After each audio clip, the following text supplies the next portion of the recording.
कौन से हैं? प्राचीन इतिहास, मध्यकालीन इतिहास और आधुनिक इतिहास। एक ब्रिटिश इतिहासकार हुए जिनका नाम था जे.एस. मिल्स।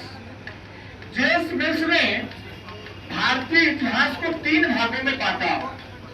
उन्होंने इतिहास को विभाजन का आधार ये दिया कि एंशिएंट हिस्ट्री इतिहास का वह खंड है जिसमें भारत के ऊपर हिंदू शासकों ने शासन कैसे किया, इसके बारे में हम लोग पढ़ते हैं।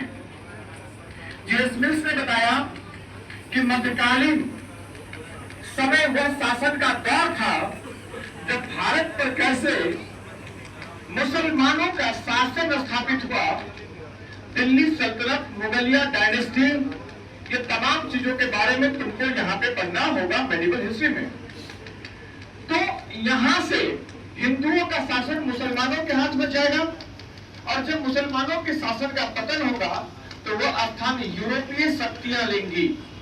यूरोपीय शक्तियों में ब्रिटिश ईस्ट इंडिया कंपनी अपने तमाम कंपनियों को पीछे छोड़ते हुए भारत को अपने औपनिवेशिक शासन के रूप में डेवलप करेगी। अब देखिए, आप कल को शिक्षक बनेंगे और शिक्षक बनने का मतलब यह है कि आप इतिहास को एक तो आपका एक टारगेट होगा कि हमें पढ़ना और पास कर जाना है, लेकिन जब आप स्कूल में जाओगे तो तुम्हें पढ़ाना सबसे पहले आना चाहिए। इतिहास के बारे में कहा जाता है कि बोरिंग सब्जेक्ट होता है, लोग कहते भी हैं, लेकिन मैं बताता हूं आपको, आपके नजरिए में सबसे इंटरेस्टिंग इतिहास का पाठ है वो है INM, है ना। मैं आपको बता दूं, आप इतिहास को जानते नहीं है, इसलिए सबसे इंटरेस्टिंग अगर कोई फैक्ट है वो है एंशिएंट। एक्चुअली इसको पढ़ाने वाला मास्टर ही इतना बोरिंग कर देता है उसको कि तुम्हें नींद आना जायज बात है कि आएगी आएगी। हमें बताइए कि हमारा प्राचीन कितना गौरवपूर्ण रहा था, इससे ज्यादा बेहतर चीजें क्या हो सकती है। आप गौतम बुद्ध के जीवन को कभी पढ़िए, आप पढ़िए कि व्यवस्थाएं कैसी चली, आपको समझ में आ जाएगा कि एंशिएंट हिस्ट्री जिस दिन मैं पढ़ाना शुरू करूंगा क्लास में उसी दिन तुमको याद होगा। अगले दिन का इंतजार नहीं करना, क्योंकि मैंने कहा ना कि इनके पढ़ाने वाले शिक्षक ही बोरिंग बनाते हैं इनको।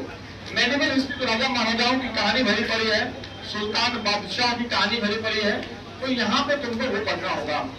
यहाँ पे जब मॉडर्न में आओगे तो यूरोपीय शक्तियों में सारे यूरोपीय शक्तियों का प्रारंभिक इतिहास तो पढ़ोगे ही पढ़ोगे, लेकिन ब्रिटिश शासन को आप जरूर पढ़ोगे, क्योंकि ब्रिटिश शासन व्यवस्था जो है वो भारत में 1947 तक लागू रहेगी, तो उसके बारे में पढ़ेंगे। और हम कहते भी हैं कि भारतीय राष्ट्रीय आंदोलन जो हमने करा है वो भारतीय राष्ट्रीय आंदोलन ब्रिटिश शासन के खिलाफ ही तो करा है ना, ये पढ़ोगे।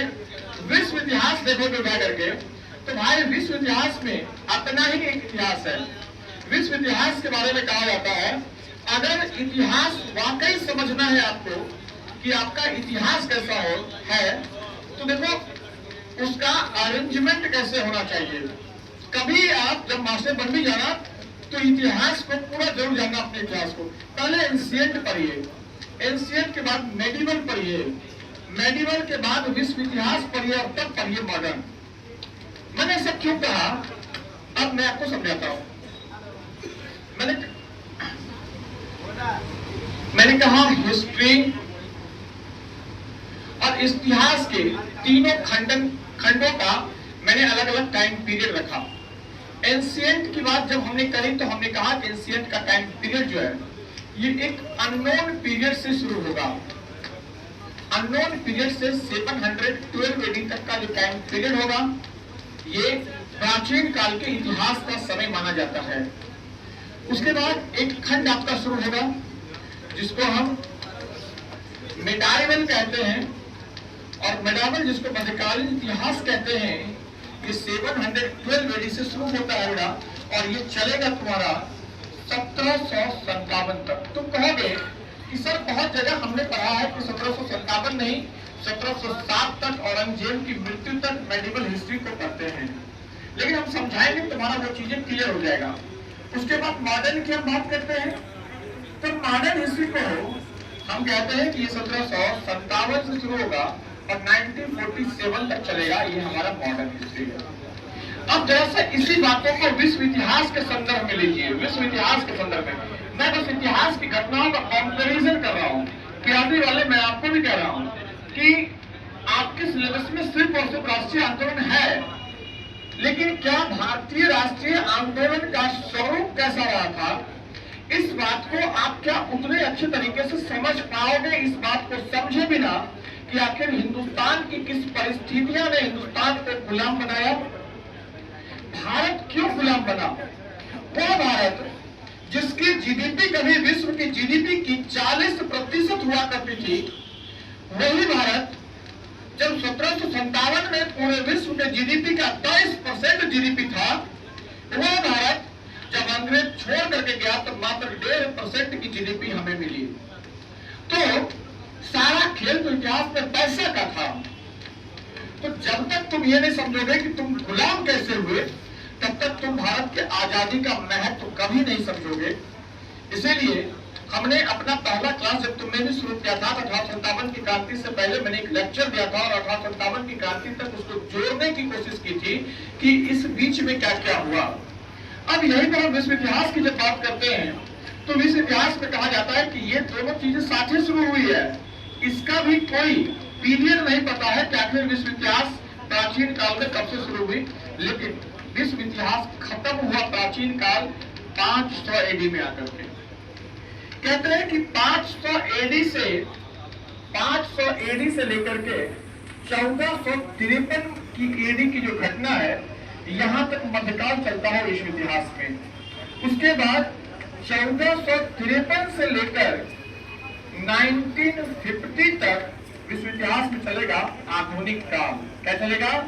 आधुनिक काल। अब मैं एक बात पूछता हूं कि जहां एक और भारतीय इतिहास 712 ईस्वी तक खिंचता है एंशिएंट के तौर पे, विश्व इतिहास 500 ईस्वी में ही इसका एंशिएंट खत्म होता है। इसका मतलब ये हुआ कि 500 एडी में जो विश्व इतिहास की एंशिएंट हिस्ट्री एंड हो रही है, ये मध्यकाल की शुरुआत भारत में मध्यकाल की शुरुआत होने से 200 साल पहले ही कर लिया है। नहीं, इसीलिए अब यहां देखिए कि 1453 में इसका शुरू होता है आधुनिक काल। यहां भी है आधुनिक काल और इसका आधुनिक काल 1757 में शुरू होता है। भाई साहब, ये लगभग 300 साल का डिफरेंस है हमारे और विश्व के इतिहास में। अगर आज हम ये कहते हैं कि विश्व की कोई टेक्नोलॉजी जब ओल्ड हो जाती है तब जाकर के इंडिया में आती है, फिर हमारे लिए वो सबसे नई होती है। क्यों कहते हैं पता है? क्योंकि विश्व इतिहास ने उन तमाम घटनाओं से पहले अपने आप को गुजार लिया जो घटनाएं इन्हें आधुनिकता के युग में प्रवेश के लिए जिम्मेदार रही। विश्व इतिहास में भारत से पहले धार्मिक पुनर्जागरण हो गए। विश्व इतिहास में भारत से पहले औद्योगिकीकरण हो गया। विश्व इतिहास में भारत से पहले प्रबोधन काल हो गया। जब भारत से पहले प्रबोधन काल या सब कुछ विश्व इतिहास में हो रहा है, तो विश्व इतिहास एक प्रेरणा देगी भारतीय राष्ट्रीय आंदोलन को। और तब अगर हम कहें कि Gandhi, Rousseau, Karl Marx, Lenin, Diderot और मेजनी के विचारों से प्रभावित है, तो क्या गलत कहते हैं? क्या कभी आपने सुना है कि फ्रांस में 1789 की क्रांति हुई या किसी फ्रांसीसी जो फ्रीडम फाइटर है उनके बारे में सुने वो महात्मा गांधी के विचार से प्रभावित हो गए? नहीं। जानते क्यों? क्योंकि फ्रांस ने उन परिस्थितियों को बहुत पहले देख लिया जिसको इंडिया ने देखा। तो इंस्पायर कौन होगा? तो बाद में जिसके यहाँ परिवर्तन होगा, और बाद में परिवर्तन हमारे हिंदुस्तान की परिवर्तन है। इसलिए हमारा इतिहास कुछ हद तक, हमारा राष्ट्रीय आंदोलन विश्व इतिहास से प्रभावित है। अब देखिएगा, भारत के गुलाम बनने की कहानी सीधे तौर पे हम लोग कहते हैं कि 1600 ईस्वी में एक ईस्ट इंडिया कंपनी का गठन हुआ और 31 दिसंबर को इसका गठन हुआ। महारानी एलिजाबेथ प्रथम से एक व्यापारिक चार्टर प्राप्त किया और भारत आ गया व्यापार करने के लिए। और भारत जब वो व्यापार किया तो धीरे धीरे भारत पे अपना शासन स्थापित कर दिया। नहीं, इंग्लैंड ने ऐसा क्यों किया, इसके लिए यूरोप में होने वाली परिवर्तन और इंग्लैंड में होने वाली औद्योगिक क्रांति जिम्मेदार है। भारत ही नहीं, अमेरिका भी कभी ब्रिटेन का गुलाम रहा, कनाडा भी कभी ब्रिटेन का। ये सारे के सारे क्षेत्र कभी ब्रिटेन के गुलाम रहे हैं। तो ब्रिटेन, जो कि एक छोटा सा कंट्री मान लेते हैं, इंडिया इसके सामने में इतनी बड़ी कंट्री है, फिर भी आखिर ब्रिटेन हिंदुस्तान पे शासन क्यों किया? इसके कई रीजन थे। अब बताइए हमको कि 1857 की क्रांति जब हुई तो इस क्रांति को दबाने के लिए क्या फोर्स इंग्लैंड से आया था? भारतीय सिपाही ही तो थे वो। महात्मा गांधी के हर एक आंदोलन को कुचलने के लिए जिस फोर्स का इस्तेमाल किया गया, जो सैनिकें लगाई गई, जो दमन किया गया, क्या वो ब्रिटेन से आया था? नहीं। मतलब सबसे बड़ी समस्या थी कि भारत के अंदर जो सामाजिक रूप से भिन्नताएं थी, धर्म के आधार पर, जाति के आधार पर, ऊंच नीच, गरीबी अमीरी के आधार पर, हमारे ही कमियों ने हमें गुलाम बनाया। अगर कल को आप अमेरिका जाओ और अमेरिका में आप चुनाव लड़ लो, क्योंकि बहुत सारा एग्जाम्पल है आपके पास, अमेरिका में लोग गए चुनाव लड़े भारतीय, तो चुनाव लड़ने जीत जाओ और जीत करके प्रेसिडेंट भी बन जाओ अमेरिका का, तो तुम अगर अमेरिका का प्रेसिडेंट बन गए हो ना, इसमें तुम्हारी चतुराई है और अमेरिका की परिस्थिति है। उसी तरीके से भारत अगर गुलाम बना ब्रिटिश सरकार का, तो ये ब्रिटेन की चतुराई है और भारत की आंतरिक कमजोर परिस्थिति है। कोई व्यक्ति, कोई कंपनी, चाहे वो पुर्तगाली हो, चाहे अरेबियंस हो, चाहे फ्रांसीसी हो, डेनिश हो, डच हो, ये कोई कंपनी इस उद्देश्य से हिंदुस्तान आया ही नहीं था कि वह भारत पे शासन करे। कोई नहीं आया था ये सोच करके कि हमको भारत पे शासन करना है। वो ये मान लो कि हम जब कभी पटना में आए होंगे अपनी पढ़ाई करने के लिए, और हम जब पटना में पढ़ाई कर रहे होंगे, क्या हमने कभी सोचा था कि हम पटना में इसी मंच पे खड़ा होकर के कभी ऐसा मौका आएगा जब हम पढ़ा रहे होंगे? नहीं सोचे थे। परिस्थितियां जब आपके विपरीत हो जाए, या परिस्थितियां जब आपको एक इशारा करे, तो आप अपने रास्ते जरूर बदलिए। अगर उसी रास्ते से जाइएगा तो ठोकरें नसीब मिलेगी, ये कंफर्म है।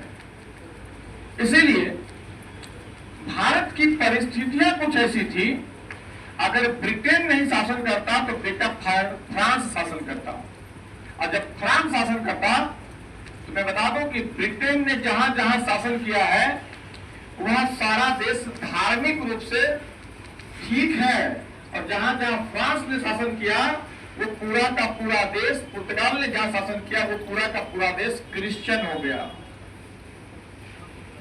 तो अच्छा है कि शासन ही करना था तो ब्रिटेन ने किया, फ्रांस और पुर्तगाल ने नहीं किया, क्योंकि फ्रांस की पॉलिसी बहुत खराब थी और पुर्तगाल की पॉलिसी उससे भी खराब।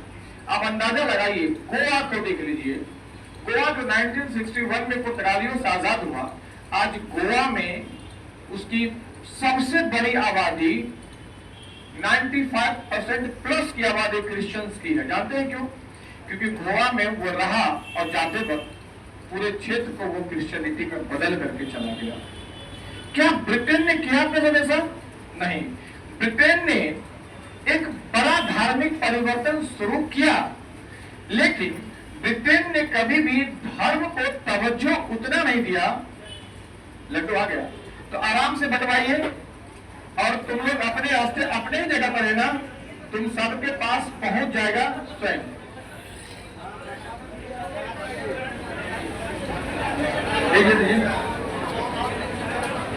ले